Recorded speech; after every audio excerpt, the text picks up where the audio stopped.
she is, dude. Oh, that's a better one, yep. It ain't too big, but that's a start. Out here, it's the middle of summer.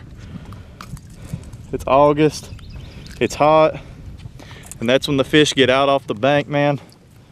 They set up on structure and you can catch a ton at one time. It's my absolute favorite way to fish, man. Come out here, you got the right setups, the right Cashion deep cranking rods. You can have yourself an absolute heck of a time out here. What a fun way to catch them. Hey, Tackle Warehouse, Bass Elite Pro, John Hunter, here to talk to you guys today about the full line of Cashion cranking rods, man. Cashion has got you from top to bottom. They got you covered, man, from the shallow divers all the way to the deep divers. They've got it, man. They've found a way to take this carbon blank and match the same parabolic blend that you would get with a glass rod, but yet you still get the sensitivity of carbon.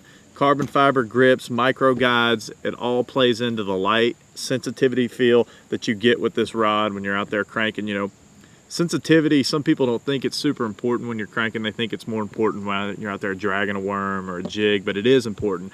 It allows you to feel every rock, and it allows you to feel if that fish bumps it or slaps it or something like that, because it might just take that one little clue that you get in order to, man, I need to change colors or change to a different crankbait to get a different wobble, and they may eat it, but you would never know that if you didn't have this sensitive blank that you have in these carbon rods. So I want to get into the exact rods with what baits I like to match them with. Starting from, you know, the bottom, we've got a 7-foot Mod Fast medium rod. This is what I like for like my lighter square bills, my 1.5s, my DT4s, my Crush 50s, anything like that, you know, lighter. It's got the right kind of action in order to cast it and land the fish with it. Moving up, same length, 7-footer, but it's a Mod Fast, it's a medium heavy. A little more backbone for tossing those little bigger square bills. You know, you can even get away throwing your DT10s on it or DT6s, but just a little more weight for those people who like a little bit stiffer rod.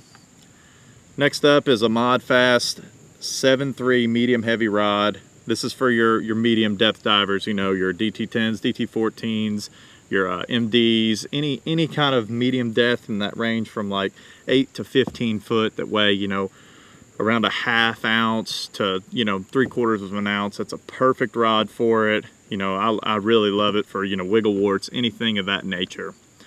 Next up is essentially the same rod. It's a Mod Fast medium heavy, but it's a 7.6. This is for those people who like the little extra length. You know, you might be taller, longer casts, whatever it may be, but I like it for the same kinds of baits. You know, I got a 6-cent C15 on here, perfect rod for that. It weighs near 3/4 of an ounce, man. You can throw it out there. It has the right bend to cast it, land the fish, all that good stuff.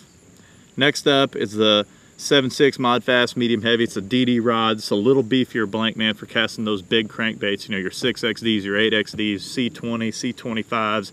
It's got the right kind of bend, the right kind of backbone in order to let you cast them efficiently, but also has the right parabolic bend out there in order to let the fish get it and properly fight it, and not have those hooks pull out when you're trying to get them to the boat. But I love that rod. You know, I love deep cranking, so that's probably one of my favorites. But get on Tackle Warehouse, check them out, man. They got you covered top to bottom. Full line is there. Check them out. Get out there and throw your crankbait.